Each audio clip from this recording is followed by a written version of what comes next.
Hello friends,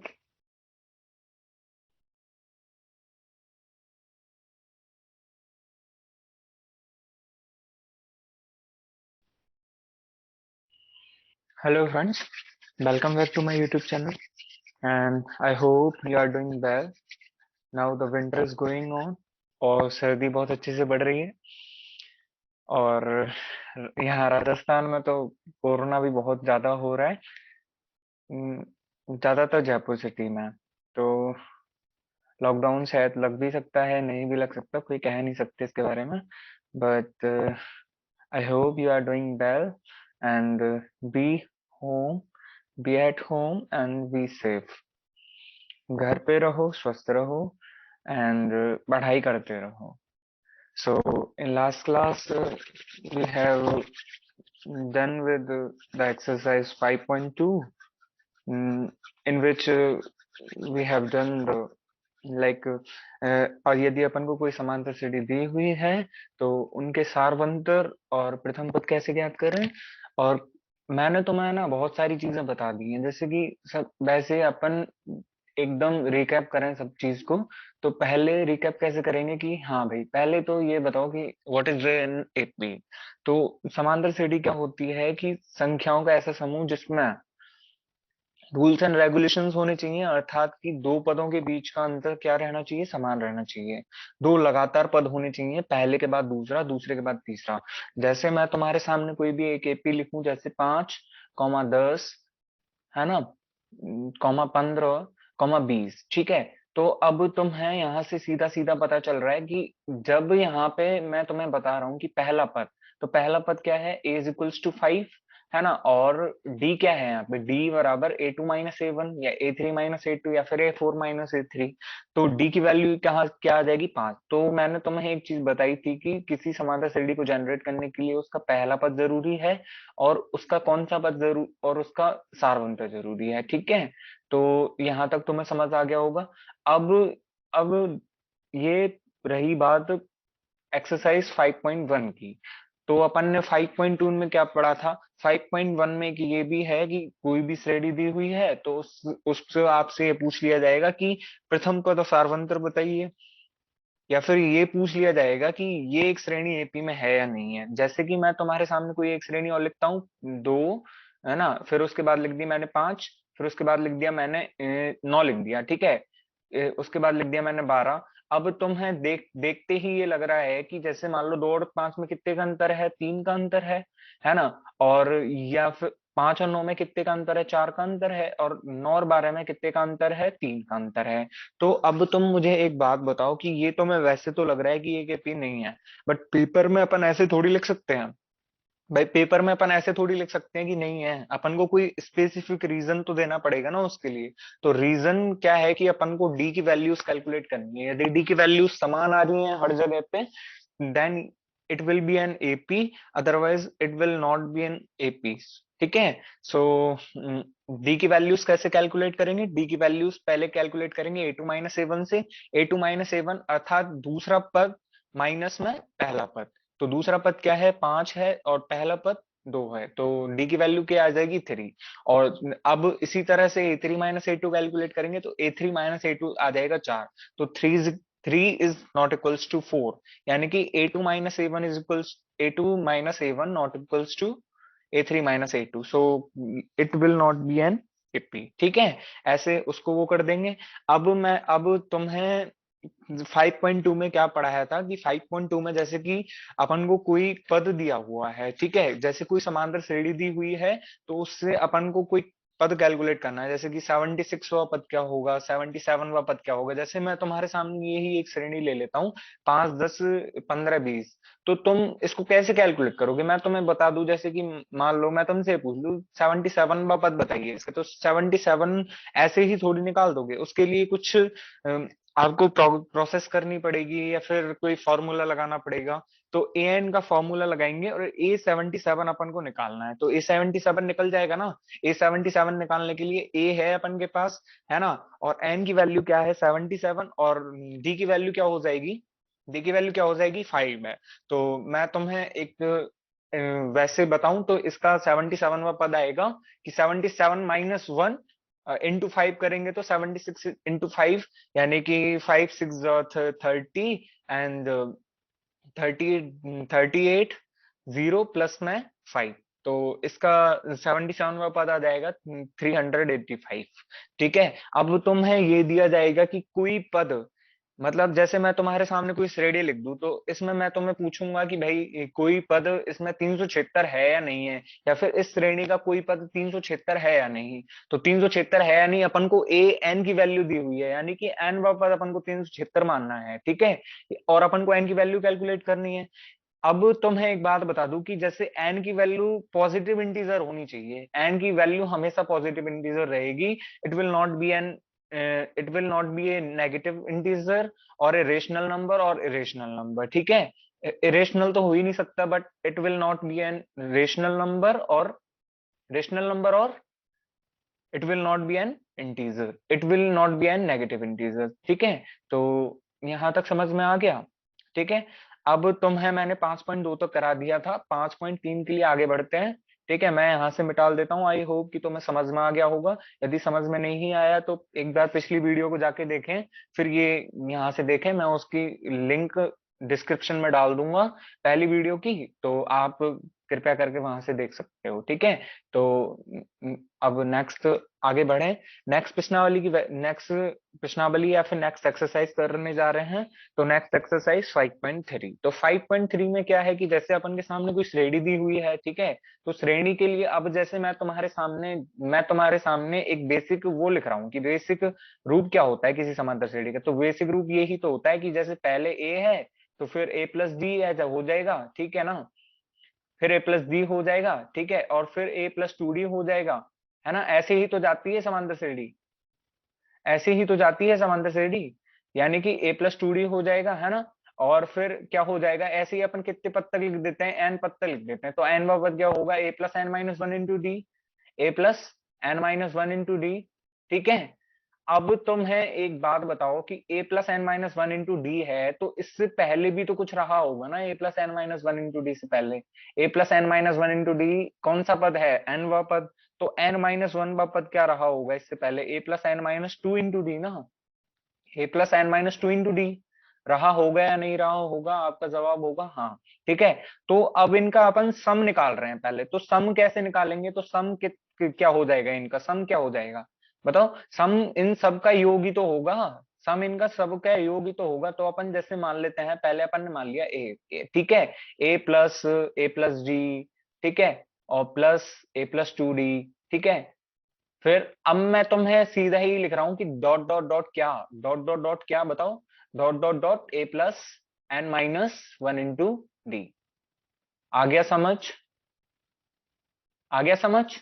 ठीक है, अब इस समीकरण को अपन नाम दे देते हैं समीकरण नंबर एक, या क्वेश्चन नंबर वन। ठीक है, अब तुम है यहां से एक एस की वैल्यू पता चल गई है। ठीक है, अब अपन इन्हें जैसे मैं तुम्हारे सामने कोई भी एक वो लिखूं कि जैसे मैंने तुम्हारे सामने 3+4 लिखा, तो 3+4 को अपन 4+3 भी तो लिख सकते हैं भाई, 3+4 को 4+3 भी तो लिख सकते हैं, हाँ या ना। तो अब मैं तुम्हें एस को ऐसे भी तो लिख सकता हूं मैं कि भाई एस को इनके उल्टे क्रम में लिख दूं मैं, जैसे पहले A plus N minus one into D लिख रहा हूं, तो A plus N minus one into D से पहले क्या होगा, A plus N minus one into D से पहले क्या लिखा होगा अपन के पास, A plus N minus two into D, A plus N minus two into D.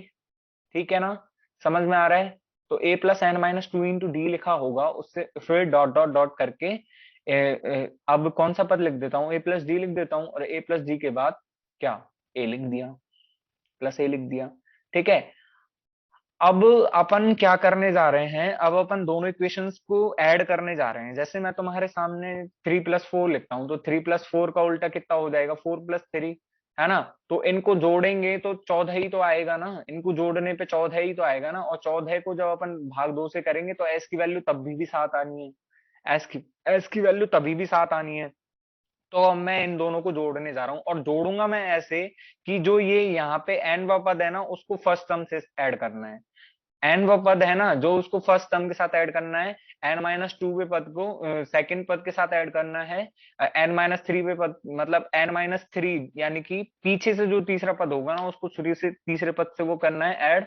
तो मैं तुम्हें जो कंप्लीटली करके बता रहा हूँ कि s की वैल्यू, अब यहाँ से s प्लस एस भी तो जुड़ेगा ना भाई, दोनों तरफ ही जोड़ने पड़ेंगे अपन को। तो 2s की वैल्यू यहाँ से क्या आ जाएगी बताओ, 2s की वैल्यू क्या आ जाएगी, a प्लस अपन को क्या करना है पहले, a प्लस n-1 × d, यानी कि 2a प्लस n-1 × d ही तो आएगा। बताओ 2a प्लस n-1 × d ही तो आएगा, हाँ या ना, बताओ, हाँ या ना। अच्छा चलो समझ में आ गया ना, यहां तक मैं मान लू, बताओ ठीक है। अब 2a प्लस n-1 × d आ गया। अब a प्लस डी में अपन को क्या जोड़ना है, a प्लस डी में अपन को क्या जोड़ना है, a प्लस n-2 × d। मैं तुम्हारे सामने यहाँ पे लिख दूं, जैसे a प्लस डी में अपन को क्या जोड़ना है, a प्लस n-2 × d, यानी कि शुरू से दूसरा पद और लास्ट से दूसरा पद, तो इनको जोड़ेंगे तो उत्तर क्या आएगा, कोई बता सकता है, 2a प्लस, बताओ 2a प्लस n-1 × d नहीं आएगा क्या भाई, ये d क्या है, ND-2D है ना, ND-2D प्लस d करेंगे तो ND-d बचेगा। तो यानी कि अपन क्या लिख सकते हैं कि ये भी एक 2 + d-1 ही आएगा। मैं इसको रेस कर देता हूँ, एक सेकंड रुको आपका, जिससे कि खाली हो जाएगा यहाँ से और मैं लिख पाऊंगा अच्छे से, ठीक है। तो अब यहाँ पे जब मैंने तुम्हें बता दिया कि जैसे मैं कोई और पेंटिंग कर लेता हूँ, ठीक है, और और पेंटिंग कर लेता हूँ, ओके। ठीक है, तो है ना, अब यहाँ पे ये भी तो ऐसे ही आएगा, 2a प्लस n-1 × d, यानी कि 2a plus n-1 × d, 2a plus n-1 × d ही आता चला जाएगा, 2a प्लस n-1 × d ही आता चला जाएगा, समझ में आ गया। तो अब मैं तुम्हें एक बात पूछूं कि डॉट डॉट डॉट करके भाई अपन लिख रहे हैं इसको, तो अपन ने n पदों को ही तो जोड़ा था, n पदों को ही तो जोड़ा था भाई, n पदों को जब जोड़ रहे हैं तो वो भी n टाइम्स ही तो रहेगा ना भाई, एन पदों, 2 बार एन पदों को जोड़ रहे हैं तो वो भी तो एन टाइम्स ही रहेंगे ना उसमें, यानी कि ये कितनी बार आएगा, एन बार आएगा ये चीज ही, 2a plus n-1 × d, 2a plus n-1 × d, N time आ गया ना, एन टाइम्स आ गया, नीचे लिख देना N times, okay. N times जब लिख रहे हैं, ठीक है, तो एन टाइम्स जब ये आ गया तो 2s की वैल्यू क्या आ जाएगी अपन के पास, 2s की वैल्यू क्या आ जाएगी, एन टाइम्स आ रहा है, यानी कि N into 2a plus n-1 × d लिख सकते इसको, 2a प्लस n-1 × d लिख सकते हैं, नहीं लिख सकते, बताओ, 2a प्लस n माइनस, एक सेकेंड यार, हाँ, तो 2a प्लस n-1 × d लिख दिया, ओके। तो 2a प्लस n-1 × d, तो s की वैल्यू यहाँ से क्या आ जाएगी बताओ, s की वैल्यू आ जाएगी यहाँ से n/2, है ना, 2a प्लस, बताओ 2a प्लस n-1 × d। अब यानी कि ये फॉर्मूला है कि समांतर श्रेणी के पदों का योग निकालने का। अब मैं तुमसे ये पूछूं कि मैंने कोई श्रेणी दी हुई है तो उसमें अपन को क्या क्या जरूरत पड़ेगी, उसमें अपन को कौन कौन से पद तक अपन को जोड़ ज्ञात करना है, अर्थात कौन से पद तक सम ज्ञात करना है, या फिर कौन से पद तक सम ज्ञात करना है, तो उसके लिए क्या है, यहाँ पे एन है, और ए यानी कि पहला पद और डी यानी कि सारवंत पद, तो ये है समांतर श्रेणी का योग वाला पद। अब तुम ध्यान से देखो कि ए, जब ये 2a प्लस n-1 × d है तो इसको a प्लस n-1 × d नहीं लिख सकते क्या भाई, a प्लस n-1 × d, और a प्लस n-1 × d क्या हो जाएगा, an। तो एक समांतर श्रेणी का पद होता है कि यदि अपन को पहला पद और आखिरी पद दिया हुआ हो ना, तो भी अपन समांतर श्रेणी का योग निकाल सकते हैं, a प्लस an, ठीक है। तो ये तुम्हारा यहां तक हो गया। an क्या है यहाँ पे, an है समांतर श्रेणी का nवां पद, यानी कि जौन सा पद दिया हुआ है अपन को वही है, सिंपल सी बात। आ गया समझ, आई होप कि समझ आ गया होगा, ठीक है। अब मैं क्लियर करने जा रहा हूँ इसको, और अब अपन बढ़ते हैं किताब की तरफ, ठीक है, जिसमें अपन क्वेश्चंस करेंगे, ओके। तो क्वेश्चंस करने के लिए मैं अपनी स्क्रीन शेयर करता हूँ, एक सेकेंड, वेट।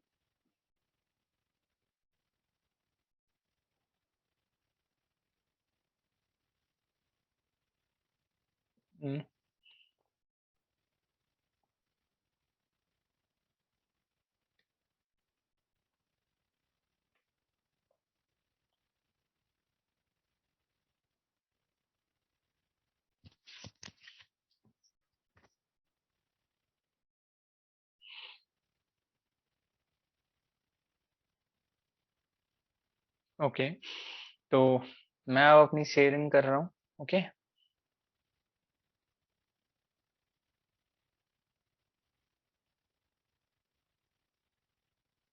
स्टॉप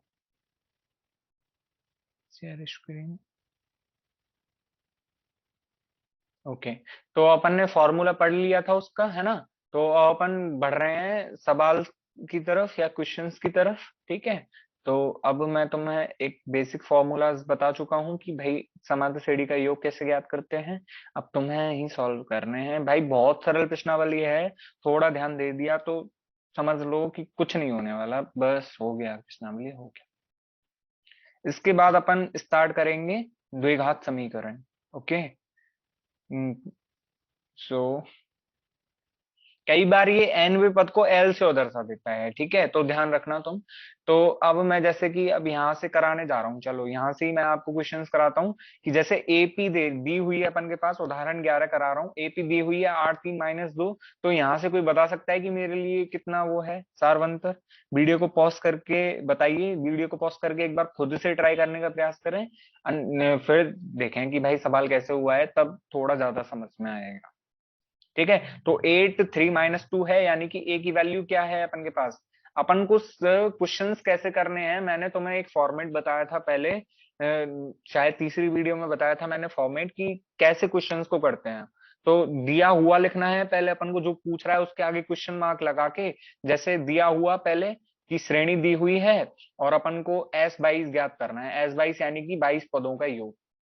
ठीक है, तो तो श्रेणी से क्या होता है, ए की वैल्यूज 8 और डी की वैल्यू कितनी आ जाएगी यहाँ से -5। A2 - A1 ही तो करेंगे, तो डी की वैल्यू -5 आ जाएगी। तो अब अपन निकाल सकते हैं नहीं निकाल सकते, बताओ बताओ। n/2 लगा दो, n/2 करोगे तो 11, है ना। 11 ही तो आएगा, 22/2 करेंगे तो 11, है ना। और 8, ठीक है, 8 × 2 करेंगे, 2a + n - 1 × d रहता है ना, तो 21 × -5, 21 × -5। ठीक है, तो अब मैं सीधा सीधा सॉल्व करके बता देता हूं तुम्हारे लिए। 11 यहां से आ गया और 16 माइनस 21 × 5 = 105।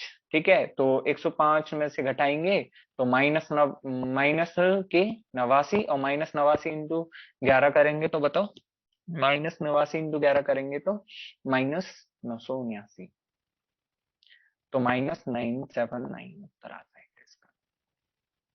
ठीक है, देख लो, -979 ही है। ठीक है, यदि एपी के प्रथम 14 पदों का योग, यानी कि S14 दिया हुआ है अपन को, S14 कितना दिया हुआ है, 1050, 1050 दिया हुआ है ना, S14, और तथा इसका प्रथम पद 10 है। ओके, प्रथम पद 10 है। ठीक है, तो a बराबर 10 दे रखा है, यानी कि देख लेना पहले ही, a बराबर 10 दे रखा है अपन को, है ना। और 20वां पद अपन को ज्ञात करना है, यानी कि A20 = अपन को ज्ञात करना है। तो तुम मुझे एक बात बताओ कि जब यहाँ पे अपन को S14 की वैल्यू दी हुई है, S14 की वैल्यू दी हुई है, यानी कि अपन को n की वैल्यू भी तो दी हुई है ना, n की वैल्यू 14। और तुम्हें ध्यान से पता हो कि तुम्हें वीडियो को एक बार रिवाइंड करके देखना, तो Sn की जो सूत्र होता है, Sn का जो फॉर्मूला होता है, उसमें 3 ही तो वेरिएबल्स आते हैं, 3 ही तो वेरिएबल्स आते हैं। एक तो a आता है प्रथम पद, एक d आता है और एक n आता है। तो 3 वेरिएबल्स जब आते हैं और अपन के पास 2 वेरिएबल दिए हुए हैं, तो यहां से अपन S14 से अपन d की वैल्यू नहीं कैलकुलेट कर सकते। डी की वैल्यू कैलकुलेट कर सकते हैं नहीं कर सकते, पहले ये बताओ। डी की वैल्यूज कैलकुलेट कर सकते हैं, तो S14 का फॉर्मूला लगाओगे तो डी की वैल्यूज आ जाएगी यहाँ से, और डी की वैल्यू जब अपन A+20 - 1 × d में रखेंगे तो A20 आ जाएगा अपन के पास। करके बताऊं या कर लोगे? चलो करके ही बता देता हूँ तुम्हारे लिए, ठीक है, वरना फिर तुम ये कहोगे कुछ नहीं हुआ। तुमसे ना कुछ उम्मीद ही लगाना बेकार है। ठीक है ना, तो S14 की वैल्यू दी हुई है, यानी कि S14 तो 7, और पहला पद कितना दिया हुआ था 10, तो 20 आ जाएगा, प्लस 7 - 1 मतलब 14 - 1 13, और इंटू डी की वैल्यू अपन को कैलकुलेट करनी है यहाँ से। तो 13d = बताओ 1050 दिया हुआ है। ठीक है, तो 20 + 13d यहाँ से कितना आ जाएगा अपन के पास, 20 + 13d यहाँ से कितना आ जाएगा अपन के पास, बताओ। 150 नहीं आ जाएगा क्या? 15 सत्ते 105, यानी कि डी की वैल्यू यहाँ से 10 आ जाएगी। कैलकुलेट कर लेना, 150 माइनस 20 130, 130 बटे 13 करेंगे तो डी आके 10 आ जाएगी। ठीक है, डी की वैल्यू, तो डी की वैल्यू जब 10 आ गई, एन की वैल्यू अपन के पास पता ही है 20 है, तो एन 20 का पद निकालना है ना, तो A plus N minus one into D, यानी कि 10 प्लस एन माइनस वन कितना हो जाएगा? 19 हो जाएगा, और 19 इंटू 10 करेंगे तो 190। ठीक है, 190 प्लस 10 यानी कि 200, यानी कि 20वां पद क्या आ जाएगा इस रेडी का? 200 आ जाएगा। हाँ या ना? समझ में आ गया? देखो भैया, मैं खुद से करा रहा हूँ सवालों को, एक बार भाई वीडियो को खुद से पॉज करके एक बार खुद जरूर ट्राई करें सवाल को, वरना ना एक ऐसी स्टेट भी बन जाएगी तुम्हारे दिमाग में कि सारे सवाल तो हमें करा ही दिए जाते हैं, तो हम क्या क्या मेहनत करेंगे। तो ऐसा नहीं करना है, एक बार पहले खुद से ट्राई करना चाहिए सवाल, और फिर वीडियो को देखना चाहिए। ठीक है, ठीक है। तो AP is equals to, AP दी हुई है यहाँ पे, कितने पद लिए जाएं ताकि उनका योग 78 हो। अब कितने पद लिए जाएं, यानी कि एस एन की वैल्यू अपन के पास दी हुई है, एस एन की वैल्यू अपन के पास दी हुई है, और एन की वैल्यू निकालनी है। अब मैं तुम्हें, जैसे अपन ने एन वाले क्वेश्चन में करे थे कि कौन सा पद 78 होगा, कौन सा पद 78 होगा, यानी कि अपन के पास ए एन की वैल्यू दी हुई होती है 78, और अपन को एन की वैल्यू कैलकुलेट करनी होती थी। यानी कि अब इसमें कितने पद लिए जाएंगे? एन, एन ही तो होता है भाई, पदों की संख्या एन ही तो होती है। एन की वैल्यू अपन को कैलकुलेट करनी है, तो 24 इंटू 24, और 21 में कितने का अंतर है? -3 का। तो डी की वैल्यू क्या आ जाएगी यहाँ से? -3, ए की वैल्यू 24 है ही है, और एस एन बराबर 78 है ही है। तो बताओ यहाँ से कैसे कैलकुलेट करोगे? n-1 फॉर्मूला लगा दो, तो n/2। ठीक है, n/2 आ गया ना? मैं कोई दूसरी इंक लेता हूँ अभी, एक सेकेंड। ओके, ठीक है। तो n/2 आ गया ना, तो n/2, और प्रथम पद यानी कि 24, 24 48। ठीक है, 48 प्लस, बताओ, n-1, अपन को n का वैल्यू पता नहीं है, तो अपन को n-1 ही लिखना पड़ेगा यहाँ पे, n-1 ही लिखना पड़ेगा, है ना। और n-1 इंटू डी की वैल्यू कितनी है? -3 है। -3 को भाई कोष्टक में लिखना है, यदि -3 ऐसे लिख दिया तो तुम्हारा मतलब ये है कि n-1 -3 कर रहे हो तुम, तो इज इक्वल्स टू कितना है? 78। अब यहाँ पे n का पक्षांतरण करना तो जानते हो ना कि भाई 2 का यहाँ पे गुणा हो जाएगा, तो 156, यानी कि 156, 156 उधर लेके जाना है, तो n 48 -3n, 48 -3n, बताओ, और +3। यहाँ तक कोई दिक्कत तो नहीं है भाई? तो यहाँ से ये कितना आ जाएगा अपन के पास? 156। अब यहाँ से तुम एन की वैल्यू नहीं निकाल सकते क्या? एन वो हो जाएगा यहाँ पे, क्या हो जाएगा बताओ? एन यहाँ पे एक द्विघात समीकरण बन जाएगा एन के टर्म्स में, जैसे कि मैं तुम्हें बता देता हूँ, -3 3n² प्लस में 51n is equals -156, -156 is equals to 0। अब मैं यहाँ से -3 कॉमन ले रहा हूँ, -3 जब मैं कॉमन लूंगा तो ये समीकरण बन जाएगा मेरे पास n², बताओ, n² माइनस में 17n plus 52 is equals to 0।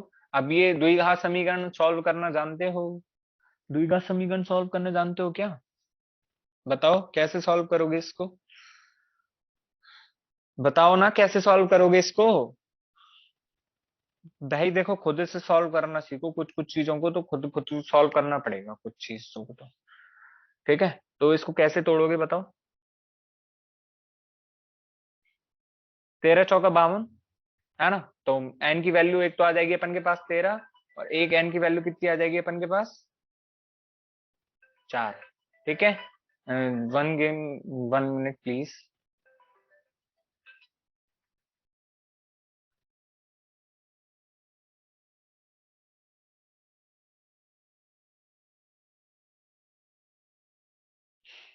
तो अपन कहाँ चल रहे थे कि अब यहाँ पे ये क्या बन गया कि एन की वैल्यू एक तो आ गई अपन के पास 13, और एक क्या आ गई अपन के पास 4। तो अब बताओ क्या करा जाएगा, बताओ? तो मैं एन की वैल्यू 13 ले सकते हो क्या? बताओ। यार देखो खुद तो बताना पड़ेगा ना खुद की तरफ से, एन की वैल्यू 4 है या फिर बताओ। ठीक है, तो यहां से आ गया। अब देखो, लिखो, यहाँ पे टिप्पणी की हुई है दोनों उत्तर संभव है क्योंकि 5वें से 13वें पदों का योग शून्य हो जाता है यह, इसलिए यहाँ ए धनात्मक और डी ऋणात्मक है। ठीक है, देख लेना तुम। निम्नलिखित का योग ज्ञात कीजिए। ठीक है, तो प्रथम हजार धन पूर्णांक और प्रथम n धन पूर्णांक, यानी कि प्रथम हजार धन पूर्णांक का वो करेंगे अपन। तो प्रथम हजार धन पूर्णांक यानी कि धन पूर्णांक 1 2 3, है ना। तो 1000/2 कितना हो जाएगा, 500, और 500 है ना, तो 500 कर दिया, प्लस में 2 प्लस में 999। ठीक है, तो प्रथम 1000 पदों का योग यहाँ से कितना आ जाएगा, बता सकता है कोई। 1001 इंटू 500। ओके, तो 500। ठीक है, अगला सवाल तुम खुद से कर लेना। प्रथम एन धनात्मक पूर्णांक, ये सूत्र बहुत इंपॉर्टेंट है सभी की दृष्टि से, तो इनका योग हमेशा याद रख लेना कि प्रथम एन धनात्मक पूर्णांकों का योग होता है n+1/2। ओके, संख्याओं की उस सूची के प्रथम 24 पदों का योग ज्ञात कीजिए जिसका nवा पद। अब देखो, जैसे अब तुम यहाँ पे ये सवाल ना बहुत अच्छा है, परीक्षा की दृष्टि से भी बहुत अच्छा है, तो इसको ढंग से समझ लेना। जैसे अब एन की वैल्यूज दी हुई है अपन को, ए एन की वैल्यूज अपन को एन के टर्म्स में दी हुई है। ठीक है, तो जब अपन एन की जगह अपन एन की जगह 1 2 3 4 5 6 ऐसे लिखते जाएंगे, तो एक बात बताओ कि पदों की वो नहीं आ जाएगी क्या अपन के पास, पदों की वो नहीं आ जाएगी क्या अपने पास। तो A1 की वैल्यू कितनी है, यहाँ से A1 की वैल्यू तुम में से कोई बता सकता है कि 3+2 5। ठीक है, A2 की वैल्यू कितनी है, यहाँ से A2 की वैल्यू कितनी है, 3+2 × 2 बराबर 7। तो ऐसे ही अपन निकालते जाएंगे, है ना। तो 5 × 7 × 9 हो गया ना। तो फिर प्रथम 24 पदों का योग ज्ञात करना है। अब यहाँ पे ए कितना आ गया, 5 आ गया, डी कितना आ गया, 2 आ गया। तो बताओ कैसे निकालोगे। 24/2 12, है ना, और 2 × 5 = 10, है ना, प्लस n-1 कितना हो जाएगा, 23, और 23 इंटू डी करेंगे यानी कि 2 करेंगे 46। ओके, तो 10 + 46 कितना हो जाएगा, 56, और 56 × 12 करेंगे, बताओ 56 × 12 करेंगे तो कितना उत्तर आएगा, 560 + 112, 560 + 112, 672 उत्तर आ जाएगा। ओके, अब चलते हैं उदाहरण 16 पे। तो उदाहरण 16 में क्या लिखा हुआ है कि टीबी सेटों का निर्माता तीसरे वर्ष में 600 टीबी तथा 7वें वर्ष में 700 टीबी सेटों का उत्पादन करता है, यह मानते हुए कि प्रत्येक वर्ष उत्पादन में एक समान रूप से निश्चित वृद्धि होती है। तो ज्ञात कीजिए प्रथम वर्ष में उत्पादन। जैसे अब तुम्हें तीसरे वर्ष का दिया हुआ है, ठीक है, तीसरे वर्ष का जब दिया हुआ है तो तीसरे वर्ष को अपन कैसे लिखते हैं कि थर्ड पद दिया हुआ है अपन को, यानी कि थर्ड पद दिया हुआ है A+2D, A+2D दिया हुआ है अपन को। ठीक है, ना अपन के पास ए है ना अपन के पास डी है, तो प्रथम वर्ष का उत्पादन पूछा है तो प्रथम वर्ष का उत्पादन मान लेते हैं अपन, ए मान लेते हैं, प्रथम पद अपन ने ए मान लिया, और अपन ये मानते हैं कि उसने जो अंतर लिया है, जो या फिर उत्पादन हुआ है ना जो उसका एक निश्चित, वो डी है। तो A+2D का मान क्या दे रखा है अपन को, 600 दे रखा है, और A+6D की वैल्यू कितनी दी हुई है अपन के पास, 700। A+6D की वैल्यू कितनी दी हुई है, 700। तो यहां से अपन के पास कितना आ जाएगा बताओ, यहां से अपन के पास ए और डी की वैल्यू आ जाएगी, ए और डी की वैल्यूज आ जाएंगी यहाँ से। तो अपन के पास एओडी की जब वैल्यूज आ जाएंगी तो प्रथम वर्ष में उत्पादन क्या हो जाएगा, वैल्यू ऑफ ए। ठीक है, 10वें वर्ष में उत्पादन यानी कि A10 हो जाएगा, A10 कितना हो जाएगा, A+9D, A+9D तो होगा। और प्रथम 7 वर्षों में कुल उत्पादन, यानी कि प्रथम 7 वर्षों में कुल उत्पादन कैसे निकालोगे, एक मैंने एसएन का सूत्र बताया था तुम्हें, एसएन का सूत्र क्या होता है, N/2 A+AN, N/2 A+AN। ठीक है, यानी कि S7 निकालना है, और A7 अपन के पास दिया हुआ है 700, और अपन को किसकी वैल्यू चाहिए, बस ए की वैल्यू, और ए की वैल्यू अपन ने निकाल ही चुके थे पहले। तो एस एन की वैल्यू अपन के पास आ जाएगी n/2 a plus A N. तो यहाँ से तो मैं समझ आ गया होगा ये। ठीक है, अब अपन 5.3 की तरफ बढ़ते हैं। ठीक है, तो जैसे निम्नलिखित समांतर श्रेणियों का योग ज्ञात कीजिए। तो बताओ 10 पदों तक ज्ञात करना है। अब अपन के पास ए एन नहीं दिया हुआ, तो पहले ये कैलकुलेट मत करना कि ए एन कैलकुलेट करेंगे, पहले अब तुम्हें सीधा ही एस एन का फॉर्मूला लगाना है। एस एन का फॉर्मूला क्या होता है, एस टेन निकालना है ना यहाँ पे अपन को। तो S ten is equals to, बताओ, n/2, यानी कि 10/2, 10 है ये, 16 नहीं है। ठीक है, 2a यानी कि 2a 4 हो जाएगा, प्लस n-1 कितना हो जाएगा, 9। ठीक है, और डी कितना हो जाएगा अपन के पास यहाँ पे, 5 है। ठीक है, तो मैंने तुम्हें एक फॉर्मेट बताया था, इसका फॉर्मेट ना मैं लिंक में डाल दूंगा, मतलब एक डिस्क्रिप्शन में डाल दूंगा, ऐसे फॉर्मेट में तुम्हें करना है ये। बाकी तुम्हें नंबर लाने हैं अच्छे से, तो एक फॉर्मेट में डिस्क्रिप्शन लिंक में डाल दूंगा इसका, कि इसको सॉल्व कैसे करें, तो वहां से इस प्रकार से सॉल्व करना पड़ेगा। ठीक है, तो यदि तुम्हें समझ नहीं आया तो पिछले 4 वीडियोस को जाके देखें, हम अपने 4 वीडियोस पिछले ही वीक तक डाल चुके हैं। और यदि कुछ समझ नहीं आया तो वहां से जाके देखना।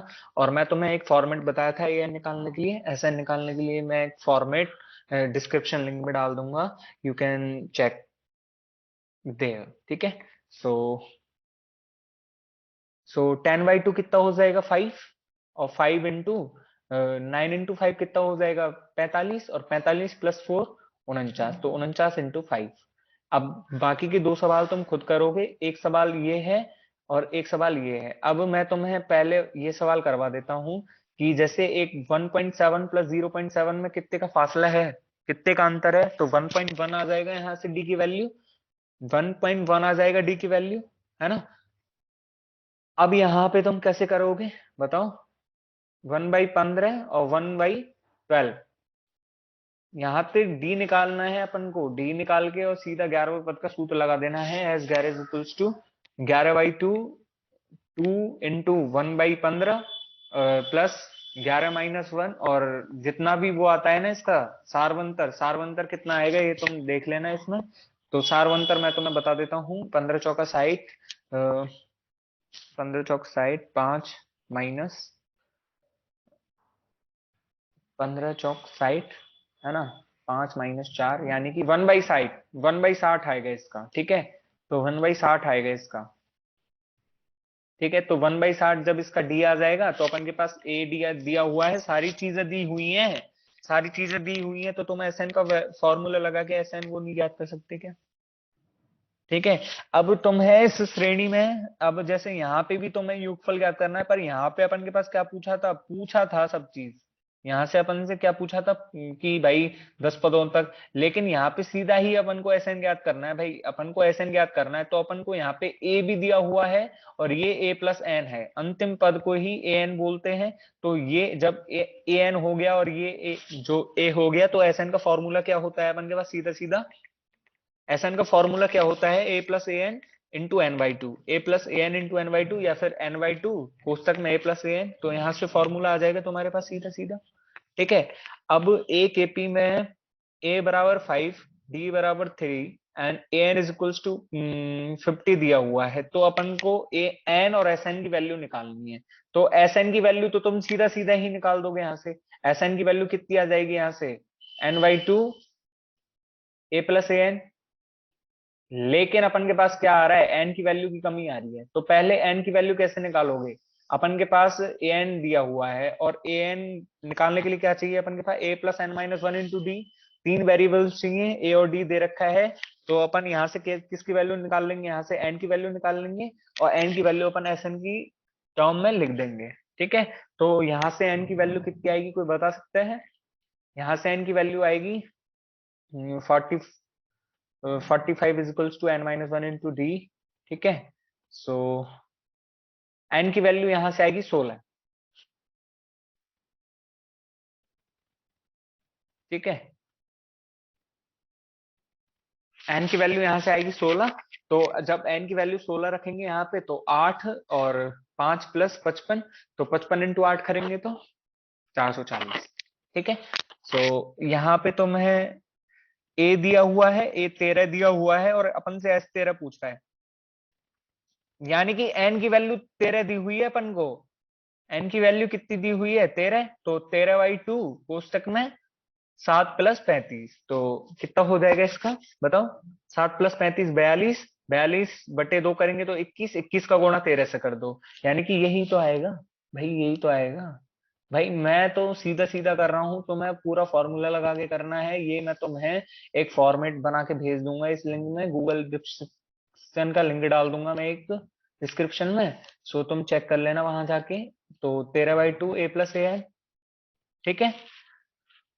अब यहाँ पे तुम्हें A12 दिया हुआ है, D दिया हुआ है, तो यहाँ से A की वैल्यू और S12 की वैल्यू निकालनी है। S12 की वैल्यू तो निकल जाएगी अपन के पास n/2 a+an से, ठीक है।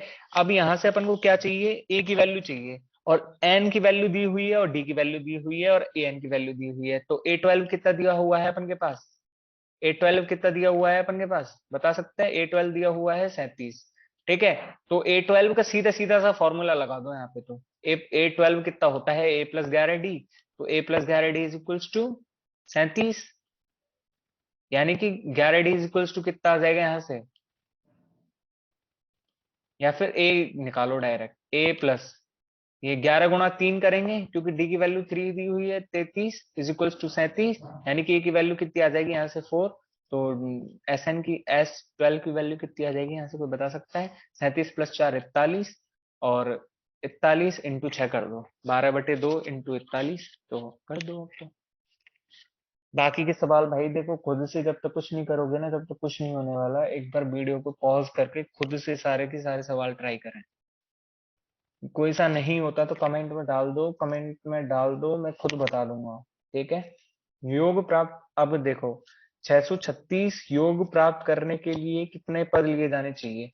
अब मैं तुम्हें an के पदों में बताया था, पहले ही शुरुआत करी थी जब, कि भाई 78वां पद कौन सा होगा इसमें, या फिर 78 लाने के लिए कौन से पद तक जाना होगा। तो अपन ने क्या निकाला था वहां पे? सीधा सीधा n की वैल्यू कैलकुलेट करी थी अपन ने, सीधा सीधा n की वैल्यू कैलकुलेट करी थी या नहीं करी थी? तो मैं तुम्हें एक फॉर्मेट बता रहा हूँ यहीं पे, अब देख लो कि 636 योग प्राप्त करने के लिए तो दिया हुआ है, दिया हुआ क्या है अपन को पहले ये बताओ? दिया हुआ, ठीक है। तो एक श्रेणी दी हुई है, एक श्रेणी दी हुई है ना, तो इस श्रेणी में a की वैल्यू कितनी दी हुई है? 9। d की वैल्यू a2 - a1 करेंगे। भाई फॉर्मूला बशर्ते लिखना है, तो मैं फॉर्मूला लिखना है a2 - a1, a2 - a1 formula लिखना है, तो उसको करेंगे 17 - 9 इज इक्वल्स टू 8, ठीक है। और एस एन की वैल्यू कितनी दी हुई है? एस एन की वैल्यू दी हुई है अपन के पास 636,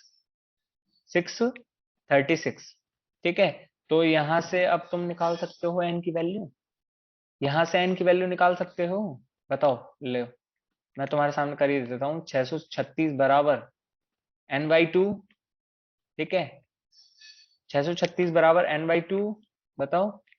9 प्लस n-1 इंटू 9 17 8, ठीक है।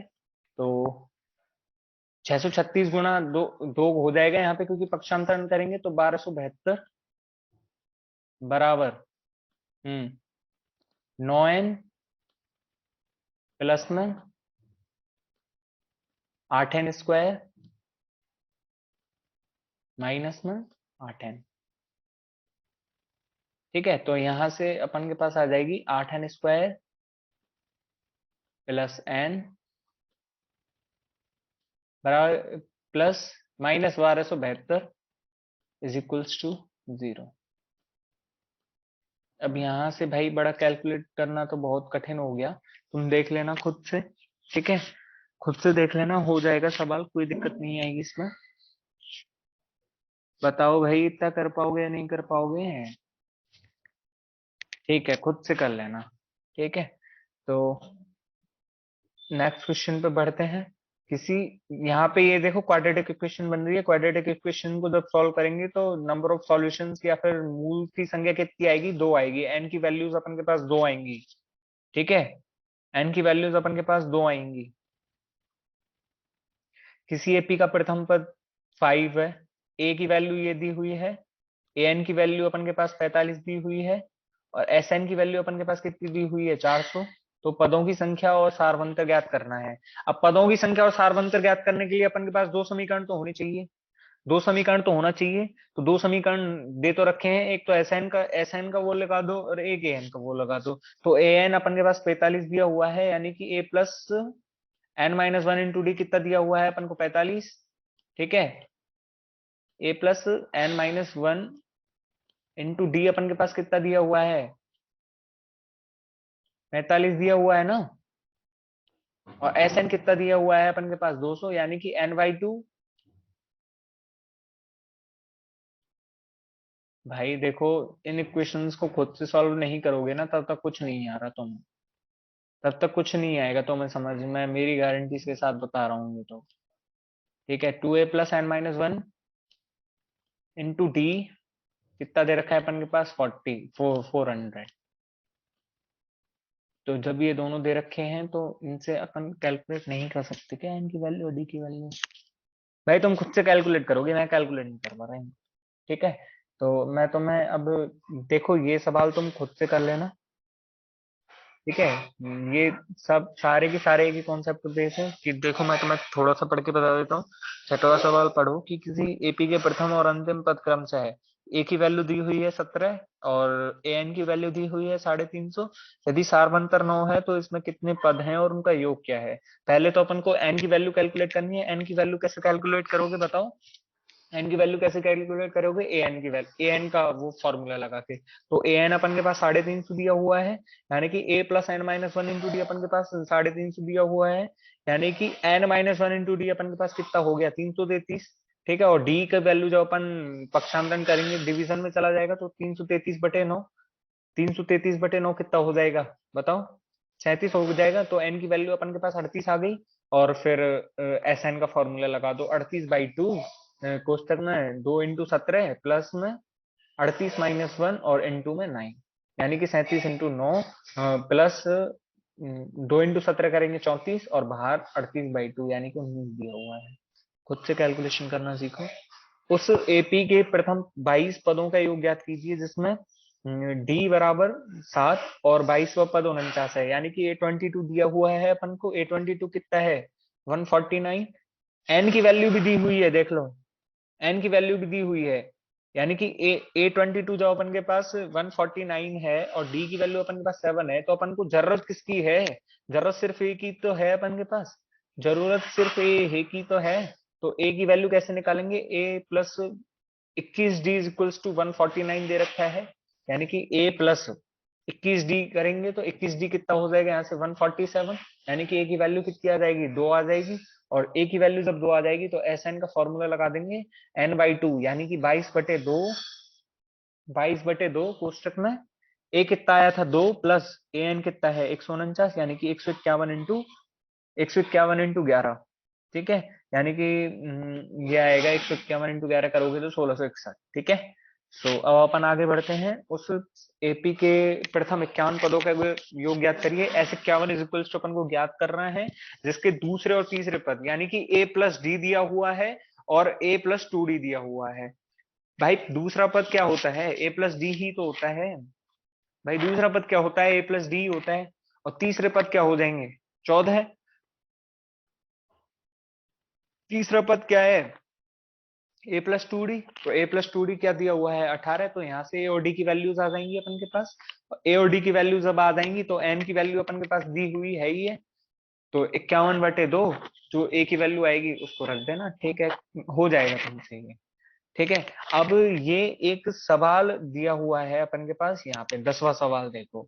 10वां सवाल दिया हुआ है कि A N is equals to 3 + 4n और A N is equals to 9 - 5n। तो मैं तुम्हें एक जैसे बात बताता हूँ कि जैसे तुम्हें कोई श्रेणी दी हुई है तो वो कोई एपी में है या नहीं है, तुम्हें कैसे पता चलेगा ये, तुम्हें कैसे पता चलेगा ये। मैंने तुम्हें एक फॉर्मूला बताया था कि जैसे अपन डी की वैल्यूज कैलकुलेट करते हैं। डी की वैल्यूज क्या होती हैं A2 - A1, और डी की वैल्यूज अपन ऐसे भी तो निकाल सकते हैं A2 - A1 की जगह A3 - A2 करके, या फिर A4 - A3 करके, या फिर A5 - A3 करके। भाई वैसे तो तुम वैसे ही समझ जाओगे कि ये एपी में है या नहीं है, but you have to analyse the things in your exams. So कैसे करोगे इनको कि डी की वैल्यूज कैलकुलेट करेंगे, यानी कि मैं तुम्हें एक चीज करके बता ही देता हूँ, चलो इसमें थोड़ा सा, ठीक है। I am sharing my screen again, so wait.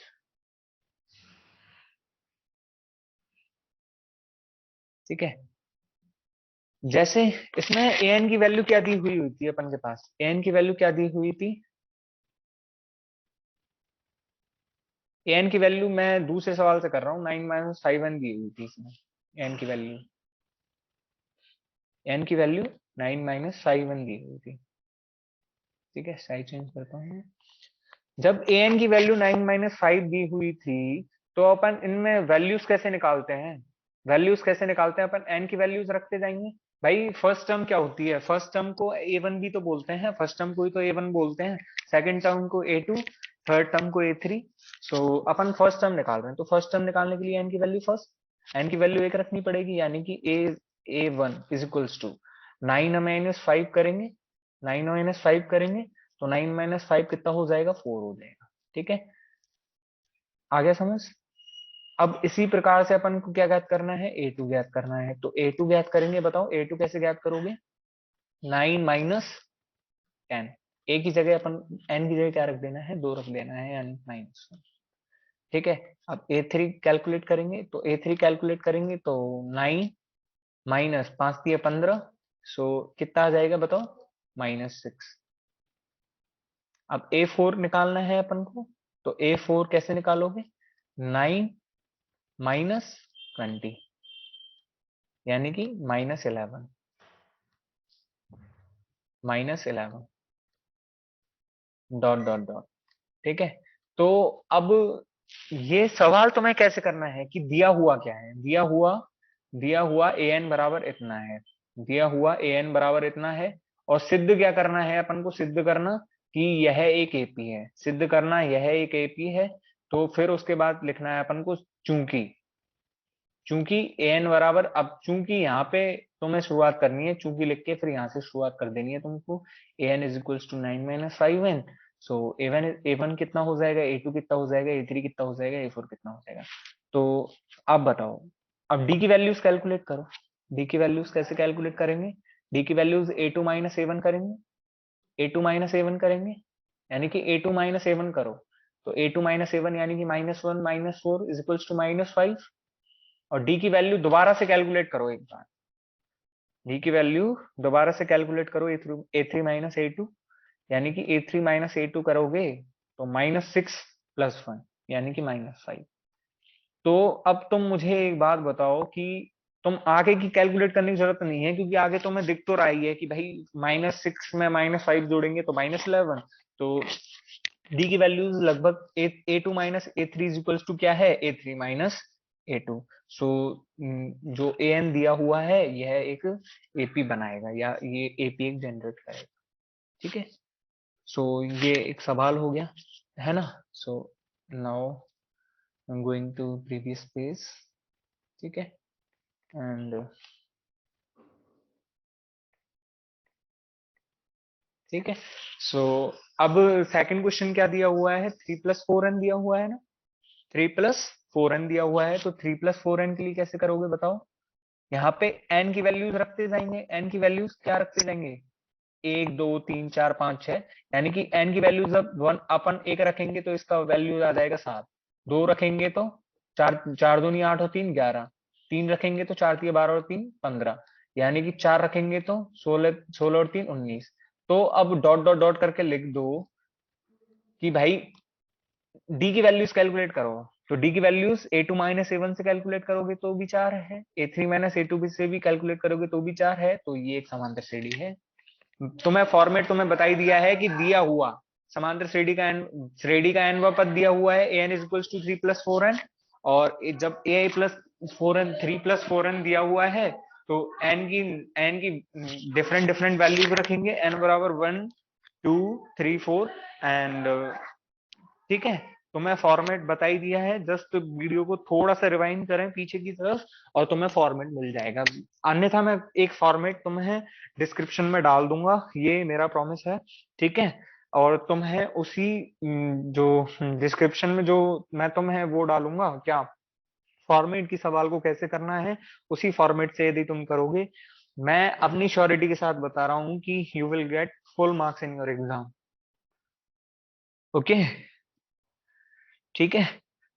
अब जैसे अब इसमें दिया हुआ है अपन के पास, यहाँ पे तो ए एन दिया हुआ था, अपन को प्रथम 15 पदों का योग भी ज्ञात करना है इसमें। तो प्रथम 15 पदों का योग कैसे ज्ञात करोगे, S15 का सूत्र लगा के, S15 का फॉर्मूला लगा देना। एन की वैल्यू 15 दी हुई है, ठीक है। अब यदि किसी एपी के प्रथम एन पदों का योग दे रखा है, एन पदों का योग, प्रथम एन पदों का योग, जस्ट गिव मी 1 मिनट, ठीक है। So now I am sharing white board, ठीक है, ये कैंसिल हो गया, ठीक है। सो अब एस एन की वैल्यू अपन के पास दी हुई है, यहाँ पे एस एन की वैल्यू दी हुई है 4n - n², 4n - n²। तो अब तुम मुझे एक बात बताओ कि भाई अपन को S1 कैसे कैलकुलेट करेंगे, अपन S1 कैसे कैलकुलेट करेंगे, S1 कैसे कैलकुलेट करेंगे, S1 कैसे कैलकुलेट करेंगे, S1 यानी कि प्रथम पदों का योग, और प्रथम पद का योग तो भाई प्रथम पद भी होता है, यानी कि जैसे मैं तुम्हें सामने लिखूं 2 5 8 11, तो प्रथम पद क्या है इसमें 2, चाहे उसका योग कर लो चाहे प्रथम पद पूछ लो, यानी कि S1 is equals to A1 is equals to क्या आएगा, एन की जगह 1 रखना है तो 3 आ जाएगा, ठीक है। अब S2 को याद करना है अपन को, S2, S2 यानी कि एन की जगह 2 रखना है, ठीक है। तो एन की जगह 2 रखो, बताओ, 4 दूनी 8 और 2 दूनी 4, तो 4 आ गया, ठीक है। S3 अपन को क्या ज्ञात करना है, S3, S3 बताओ कैसे ज्ञात करोगे, S3 यानी कि एन की जगह 3 रखना है, तो यानी कि एस एन की जगह जब 3 रखोगे तो बताओ क्या उत्तर आएगा, 4 तिया 12 -9, यानी कि 3 उत्तर आ जाएगा, ठीक है, ठीक है ना। चलो, और S4 कैसे कैलकुलेट करोगे बताओ, S4 इज इक्वल्स टू 0, ठीक है। तो अब तुम मुझे एक बात बताओ, अपन ऐसे ही चलते चलेंगे, चलते चलेंगे, ठीक है, अब ऐसे ही चलते चलेंगे। तो अब तुम मुझे एक बात बताओ कि जैसे यहाँ पे S1 is equals to A1, अब मैंने जब S2 कैलकुलेट करा, S2 कैलकुलेट करा तब मैंने, तो S2 में भाई प्रथम 2 पदों का योग ही तो है S2, तो S2 तो प्रथम पदों का योग, प्रथम 2 पदों का योग ही तो है, यानी कि इसमें A1 भी शामिल है, S2 is equals to A1 plus A2 ही तो है ये। तो यहाँ से A2 कैसे निकलेगा, A2 कोई बता सकता है, A2 बता सकता है कोई, A2 हो गया यहाँ से S2 माइनस S1, A2 हो गया यहाँ से S2 minus S1, S2 minus S1 करेंगे यानी कि 4 माइनस 3 इज इक्वल्स टू 1, यानी कि A2 का मान कितना है इसमें, 1 है, A2 की वैल्यू क्या है इसमें, 1 है। अब जैसे मैं S3 दिया हुआ है, यानी कि A1 plus A2 plus A3 दिया हुआ है अपन को, A1 plus A2 plus A3 दिया हुआ है ये, ठीक है। तो A1 plus A2 plus A3 दिया हुआ है, तो अब यहाँ से अपन के पास A1 की वैल्यू 3 है, A2 की वैल्यू 3 है, तो 3 + 1 4, और 4 का पक्षांतरण करेंगे तो A3 की वैल्यू अपन के पास आ जाएगी -3, -3, -1 सॉरी, है ना। और S4 की वैल्यू कितनी आ जाएगी, यहाँ से S4 की वैल्यू दी हुई है अपन के पास 0, तो A4 की वैल्यू कितनी आ जाएगी यहाँ से, कोई बता सकता है, 3 + 2 -1 का वो करेंगे इधर, यहाँ पे क्या करेंगे बताओ, 3 + 1 -1 यानी कि -3, ठीक है। तो अपन के पास ये आ गई, A1 की वैल्यू आ गई 3, A2 की वैल्यू आ गई 1, A3 की वैल्यू आ गई -1, और A4 की वैल्यू आ गई -3। तुम्हें समझ नहीं आया होगा, मैं दोबारा से ट्राई करता हूँ। अपन के पास Sn की वैल्यू दी हुई है n के पदों में, n के टर्म्स में अपन के पास Sn की वैल्यू दी हुई है, ठीक है। तो अपन ने an की जब वैल्यू दी हुई थी अपन के पास, अपन ने जस्ट प्रीवियस क्वेश्चन करा था, 9 - 5n दी हुई थी, तो 9 - 5n दी हुई थी, तो अपन n की वैल्यू रखेंगे तो A1 की वैल्यू आ जाएगी, A2 की वैल्यू आ जाएगी। लेकिन जब अपन सम का योग दिया हुआ है अपन के पास, क्या दिया है, कि फॉर्मूला ऑफ सम, तो फॉर्मूला ऑफ सम एन के टर्म्स में दिया हुआ है 4n-n², तो यानी कि एस वन निकालेंगे, यानी कि प्रथम पद का योग, और प्रथम पद का योग तो पहले पद के समान ही तो होगा। जैसे मैं तुम्हारे सामने कोई एपी बोली थी, मैंने तुम्हारे सामने 2, 5, 8, 11, तो पहला पद क्या है इसमें? पहला पद क्या है? 2 है। चाहे इसे पहला पद कह लो, चाहे इसे पहले पद का सम कह लो, बात एक ही है। S1 कह लो, A1 कह लो, तो S1 is equals to A1 is equals to 3। अब S2 इज इक्वल्स टू, यानी कि n की जगह अपन को 2 रखना है, तो n की जगह जब 2 रखेंगे तो 4 दूनी 8 और -4, तो यानी कि 4 हो जाएगा। लेकिन तुम्हें S2 में एक बात समझना कि S2 में भाई S1 भी तो शामिल है। भाई S2 क्या होता है? S2 प्रथम प्रथम दो पदों का योग। तो प्रथम दो पद कौन से हैं? A1 और A2। तो प्रथम दो पद A1 प्लस A2 कर दिए। तो A1 प्लस A2 की वैल्यू दी हुई है अपन के पास 4। तो A1 प्लस A2 की वैल्यू जब 4 दी हुई है, तो A1 की वैल्यू 3 रख के अपन इससे A2 का वैल्यू नहीं निकाल सकते। A2 का वैल्यू कितना आ जाएगा? यहाँ से 1 आ जाएगा। ठीक है। और S3 दिया हुआ है 3, यानी कि प्रथम तीन पदों का ये A1 plus A2 plus A3। तो A1 और A2 की वैल्यू है ही अपन के पास, तो A1 और A2 को एलिमिनेट कर देंगे, तो A3 की वैल्यू कितनी आ जाएगी? यहाँ से A3 की वैल्यू कितनी आ जाएगी? यहाँ से -1। ऐसे ही S4 से अपन A4 की वैल्यू निकाल लेंगे, ऐसे ही चलता जाएगा। तो अपन के पास यहाँ से देखो एन ए की वैल्यू कितनी आ गई अपन के पास? 3। A1 को ही ये बोलते हैं प्रथम पद। तो ए की वैल्यू कितनी आ गई यहाँ से? 3। और अपन डी की वैल्यू क्या निकालेंगे? डी की वैल्यू A2 माइनस A1, यानी कि 1 माइनस 3 इज इक्वल्स टू -2। तो अब जो भी दिया हुआ है सवाल में वो अपन कर लेंगे सॉल्व अच्छे से। Are you getting the point now? I hope it's clear now. And जो भी समझ में नहीं आया तो वीडियो को रिवाइंड करें फिर से, एंड फिर से देखें। और यदि वीडियो आपको पसंद आए तो हमारी वीडियो को लाइक करें और हमारे चैनल को सब्सक्राइब करें। ठीक है। सो ऐसे प्रथम 40 धन पूर्णांकों का योग ज्ञात कीजिए जो 6 से विभाज्य हैं। बताओ। तो अब यहाँ पे 6 से विभाज्य अपन को धन पूर्णांक ज्ञात करना है। ठीक है। तो मैं धन पूर्णांक ज्ञात करना है जब अपन को, तो पहला 6 से धन पूर्णांक, तो मैं तुम्हें इसको डिटेलली बता देता हूँ। Wait for just 2 minutes. And ठीक है। सो अपन के पास 39 पदों का योग ज्ञात करना है, तो दिया हुआ क्या है?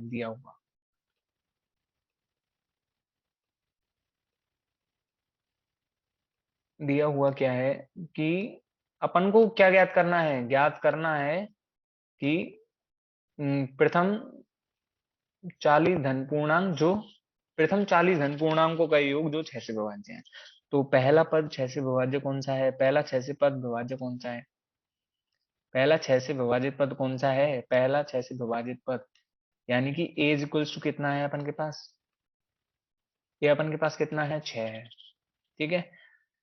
और डी की वैल्यू अपन के पास 6 है ही है। डी की वैल्यू अपन के पास 6 है ही है। और एन की वैल्यू कितनी है अपन के पास? 40। एन की वैल्यू अपन के पास 40 है।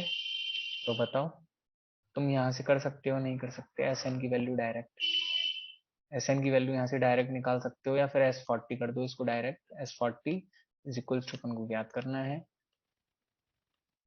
S40 अपन को ज्ञात करना है, तो अपन लिखेंगे चूंकि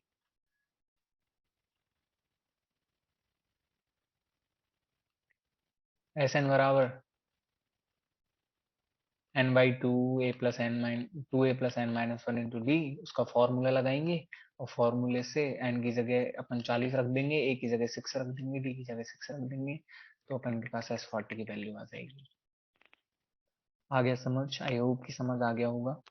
ठीक है। And now next question. ठीक है। सो 8 के प्रथम 15 गुणजों का योग, 8 के प्रथम 15 गुणज, यानी कि पहला 8 से विभाजित पद। ये just same to same question है दोनों की दोनों। ये just same to same question है दोनों। ठीक है। तो 8 के गुणज, पहला 8 का गुणज कौन सा हो जाएगा? 8 ही हो जाएगा ना। 8 ही हो जाएगा। और लास्ट वाला n बराबर 15 दे ही रखा है अपन को, और d की वैल्यू कितनी हो जाएगी इसमें? 8 हो जाएगी। ठीक है। और 0 और 50 के बीच की विषम संख्याओं का योग। तो मैं तुम्हें 0 और 2 से विषम संख्याओं का योग, तो दिया हुआ अपन को क्या है कि ये लिखना है अपन को, 0 से 50 के बीच में योग ज्ञात करना है।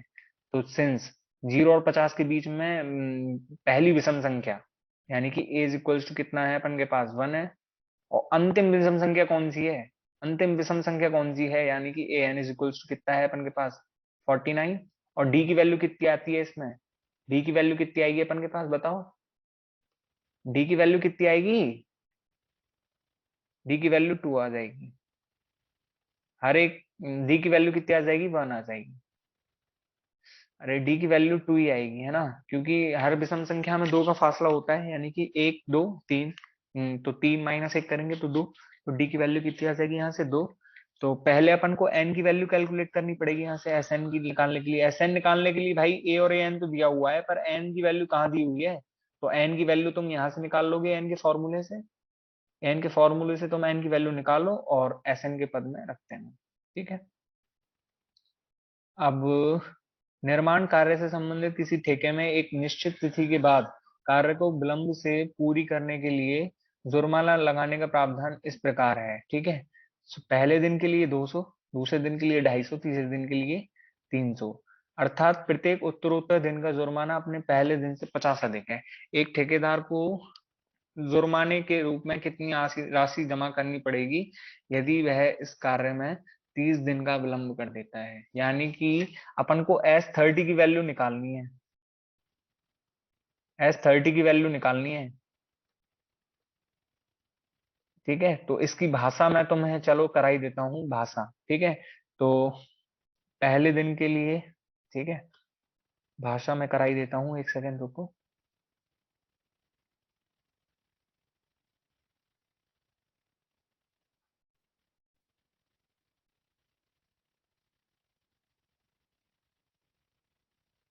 जैसे पहले दिन के लिए जुर्माना दिया हुआ क्या है, दिया हुआ तुम लिख दोगे ना कि दिया हुआ जो प्रश्न में है, तो अपन के पास अपन को लिखना क्या है, पहले दिन का जुर्माना,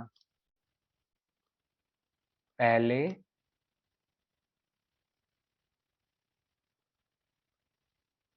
दिन का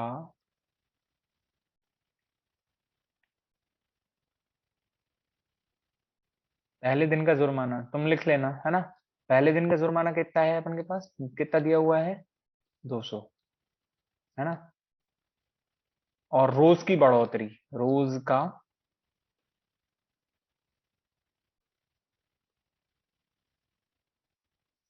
रोज की बढ़ोतरी, ठीक है, रोज की बढ़ोतरी, तो रोज की बढ़ोतरी कितनी है 50, यानी कि अपन के पास अब यहाँ पे ए की वैल्यू दी हुई है, ए के बराबर लिख लेना इसको, और इसको डी के बराबर लिख लेना। तो 30 दिन में कुल जुर्माना, 30 दिन में कुल जुर्माना, 30 दिन में कुल जुर्माना लिख लेना है यहाँ पे, 30 दिन में कुल जुर्माना S30 बराबर क्वेश्चन मार्क। ठीक है, तो अपन के पास यहाँ पे ए और डी दिया हुआ है, एन दिया हुआ है, तो S30 निकाल पाओगे n/2 a plus n minus one, A 2a plus n minus one into D, तो S30 आ जाएगा।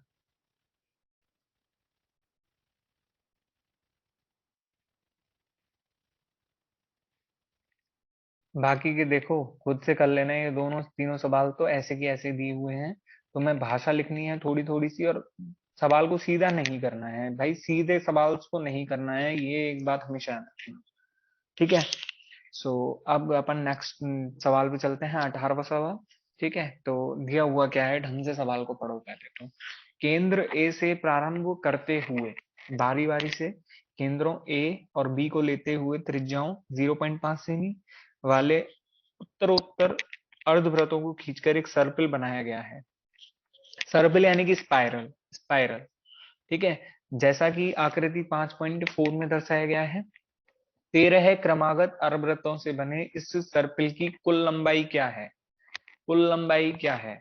तो अब तुम मुझे एक बात बताओ कि जैसे मैं तुम्हें एक सर्कल, एक अर्ध सर्कल खींचा है, जैसे मैंने ये अर्ध सर्कल खींचा है, तो इसकी त्रिज्या कितनी दी हुई है अपन के पास, इसकी त्रिज्या कितनी दी हुई है बताओ, 0.5 सेमी ना, 0.5 सेमी, है ना। और सर्कल की अपन को लंबाई ज्ञात करनी है।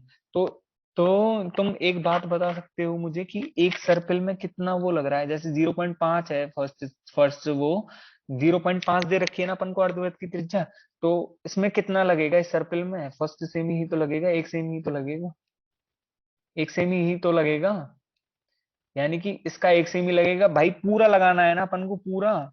यानी कि ए की वैल्यू अपन के पास दी हुई है 1 सेमी। तुम मुझे एक बात बताओ कि जैसे अर्धवृत्त से जब ये सर्पिल बनेगा, अर्धवृत्त से जब ये पूरा सर्पिल बनेगा, तो अपन त्रिज्या में तो इसके केंद्र तक ही तो सम्मिलित कर रहे हैं, लेकिन ये सर्पिल बनाने में तो पूरा भाग लेगा ना। तो जब ये 0.5 है, तो इसकी वैल्यू क्या, इसकी वैल्यू भी तो जोड़नी पड़ेगी ना अपन को 0.5। तो ए की वैल्यू कितनी दी हुई है अपन के पास 1। ठीक है। और इसके बाद अब यहाँ से चलते जाओ, वी की वैल्यू 2, थ्री की वैल्यू A3 की वैल्यू अपन के पास दी हुई है 3, A4 की वैल्यू 4 है 4। ठीक है। तो अपन कैसे ज्ञात करेंगे बताओ? 13 क्रमागत अर्बितों से, तो 13 है बटे, अब कर दो, Sn की वैल्यू 13/2 हो जाएगी ना। पहले की कितनी दे रखी है अपन को 1, यानी कि 2 इंटू 1 करेंगे तो 2 प्लस n-1 यानी कि 12, है ना। और बताओ 12 दी हुई है, और डी की वैल्यू कितनी दी हुई है यहाँ पे 1। ठीक। तो अब यहाँ से 12 प्लस 2 14, 14/2 करेंगे तो 7, और 13 7 91, तो 91 से नहीं आ जाएगा उसको, 91 से नहीं आ जाएगा।